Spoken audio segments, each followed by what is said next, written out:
Sandbank. I'm the Director of Distributed Energy Resources. I think by the end of my conversation, you'll have, if you don't know what a distributed energy resource is, you'll have a really good idea of what it is.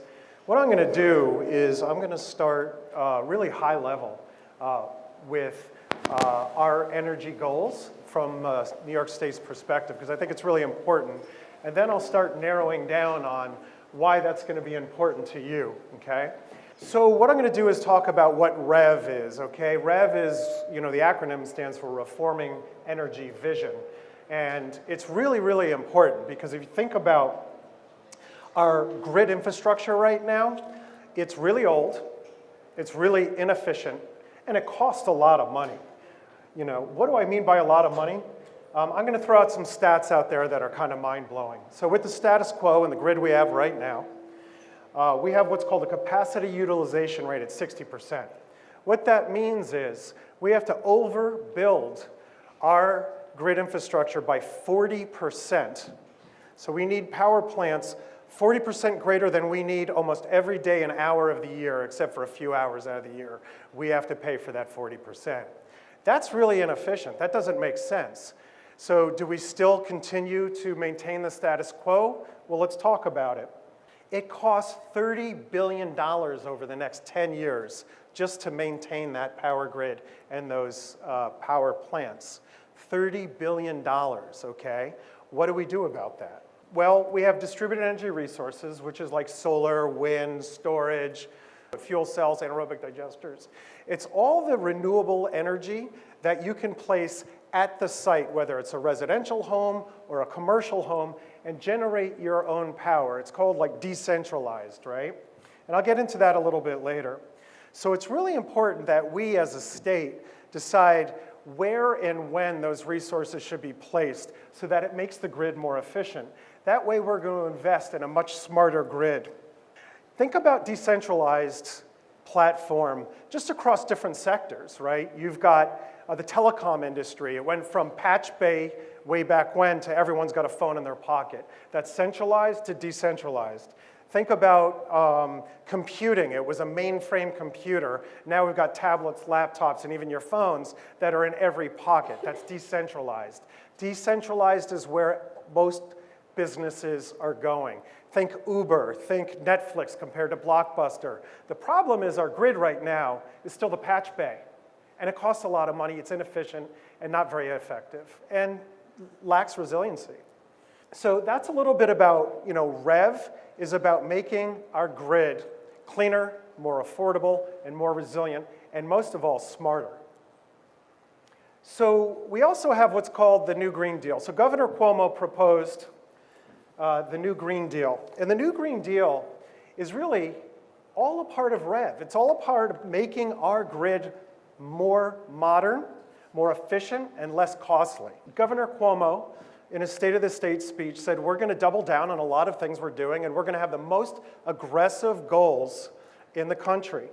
So one of those goals is 70% renewable by 2030. So that means we're going to do offshore wind. We're going to dedicate to 9,000 megawatts of offshore wind. Just to put that into perspective, Indian Point's about 2,000 megawatts, okay? And if you think about how are we going to generate enough power for Long Island and New York City, it's not going to happen from one resource. We need to diversify our energy portfolio. And in diversifying it, we need offshore wind downstate. You could have big solar farms upstate. It's not just one solution for everywhere. It's many solutions for everywhere. We're going to be doubling our distributed solar deployment. We're going from 3,000 megawatts to 6,000 megawatts by 2025, okay? So that's doubling it in just adding 2 more years. So it's very aggressive. We're going to be doubling our large-scale land-based renewable through our large-scale renewable program. And we're deploying 3,000 megawatts of storage. Now, why is storage important? Well, all the technology I just talked about are what's called intermittent technologies. And those intermittent technologies generate power when the wind's blowing or the sun is shining. But what do you do when it's not and you need the energy? Well, storage is a huge support system for intermittency and stabilizes that generation and saves it for when you need it the most. Storage also, if you think about how pollutant the peaker power plants are in New York City, especially in Queens, you know, we could put storage that's paired with those peaker power plants and drastically reduce the very costly and very pollutant emissions that they create and really lower the cost for those to minimize the amount that they fire up. So the storage is really important. Renewables have grown faster and have gotten cheaper at an acceleration rate much faster than anybody expected. So we really think that the 70% is doable by 2030. Now we got 100% clean by carbon-free electricity by 2040. So that means there's probably going to be some, it's not going to be all renewables, or there could be some nuclear in the mix and some other technologies, but it's all going to be clean, okay? And that's really important. And what's really important about this, it's not just the environment only, it's economic development.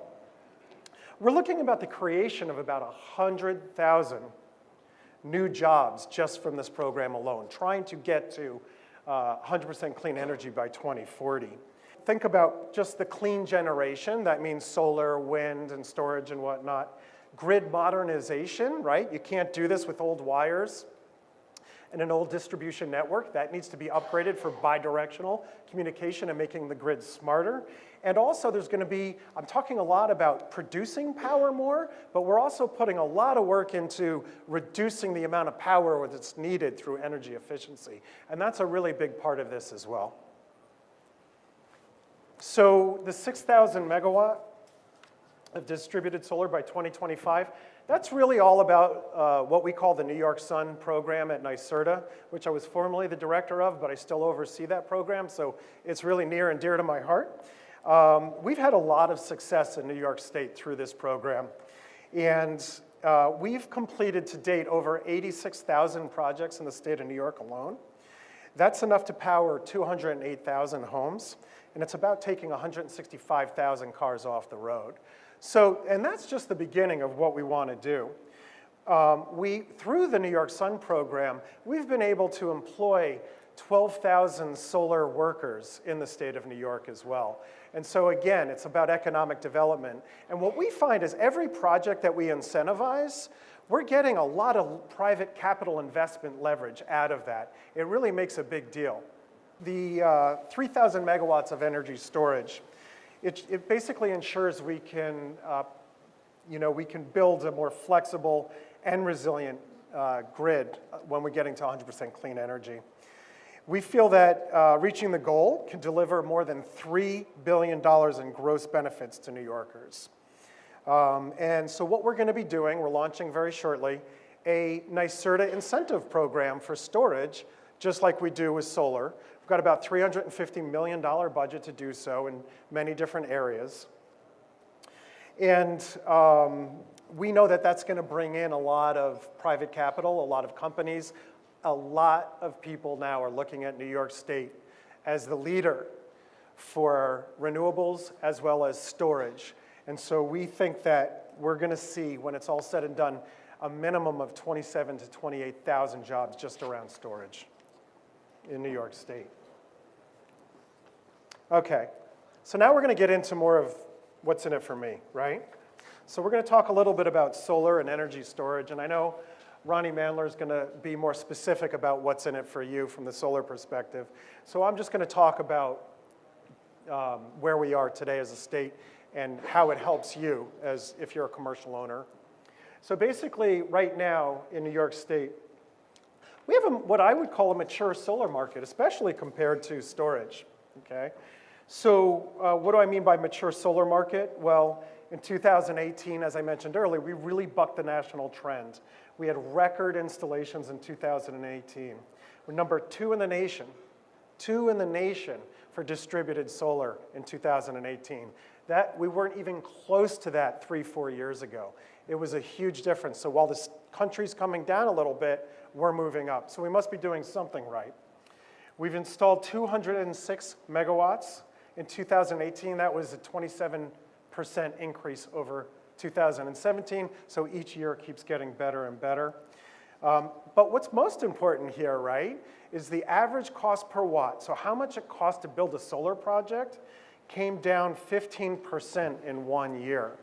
And we could get into that, but when you have big visions, and Governor Cuomo says 6 gigawatts by 2025, and we have transparency and clarity on how that's going to be spent, companies come in and they're able to do things more efficiently, and existing companies in New York State can really ramp up, okay, and spend resources here to provide a lower product to the customer. But we at NYSERDA also feel strongly about quality. Quality is really important. It's just not putting the solar panels, storage, and everything out there and crossing your fingers, hope it's built right. NYSERDA has a really robust quality assurance program, and we just rolled out what we call the Solar Quality Installer. And the Solar Quality Installer is a designation, and we do actually go to the sites and we do inspections, we look at pictures and everything else, and we determine does it pass, does it fail, and it gets a number grade. So for all the solar installers that have a high number grade, we give them a designation. So it's really easy for customers to pick out installers that have this designation. So a little bit more about New York Sun. We offer an incentive that goes directly to the contractor, and that's on behalf of the customer. So if you're a commercial customer and you're having a solar system, that incentive goes directly to the contractor, and the contractor is able to reduce the cost of solar for the customer, okay? What we did, we figured out our incentive is roughly about 25% of the total system cost. At this point, it really depends. But recently, we've put a lot of adders, like incentive adders. So, oh, I've got a roof and it needs to be a canopy. So the panels are going to be built up so we can put more panels on there. Guess what? In New York City now, there's an adder. You get more incentive for that project. Or if I have a carport in the Con Ed territory, you could get more incentive for Con Ed territory for a carport. So these are things we know that space is really tight downstate, so we're putting adders there to help solar developers service customers for the minimal amount of space they have to make the best of it. We also have financing through Energize New York. I encourage you to stop by their booth. I know most of Westchester County and now New York City is getting into PACE financing. PACE financing is really something that I'm excited about in New York City and Westchester County, so please stop by their booth. Community solar, I'm sure you've all heard about it. All I'm going to say about this is it's actually just a collective set of arrays and allows anybody in that utility territory to become a subscriber, benefit from solar in a remote place. It doesn't have to be on your own property anymore. And so there's developers that are looking for space to lease for the community solar project. So instead of maybe getting the electricity reduction, you can also get a lease payment so that they can put the project there as well. Storage market acceleration incentives. As I said, we've got $130 million. I said 350 before, but 130 million funding for what we call retail customers. That's commercial owners. There's different ways storage can help you. You can save money with storage. You can reduce your peak demand on your bill. Many of you have seen your Con Ed bill or NYSEG bill, and you see there's a demand portion. Storage can be aimed just at reducing that peak demand. A lot of times they value that as an hour peak of a month or a 15-minute peak of a month, and storage can be controlled to figure out how to shave off the peaks and really lower dramatically the demand portion of your bill. You can charge the battery when it's cheap and export when it's expensive. So you arbitrage the electricity rate basically, and that's another way. Another way is there's a lot of corporations that have high tech, like a microscope that has really complicated software, and they really need power quality, and they can't lose energy for a millisecond, otherwise they lose a month's worth of work. Storage can stand by that and make sure it has power quality. And then you can participate in a demand response program. That's it. Thank you very much.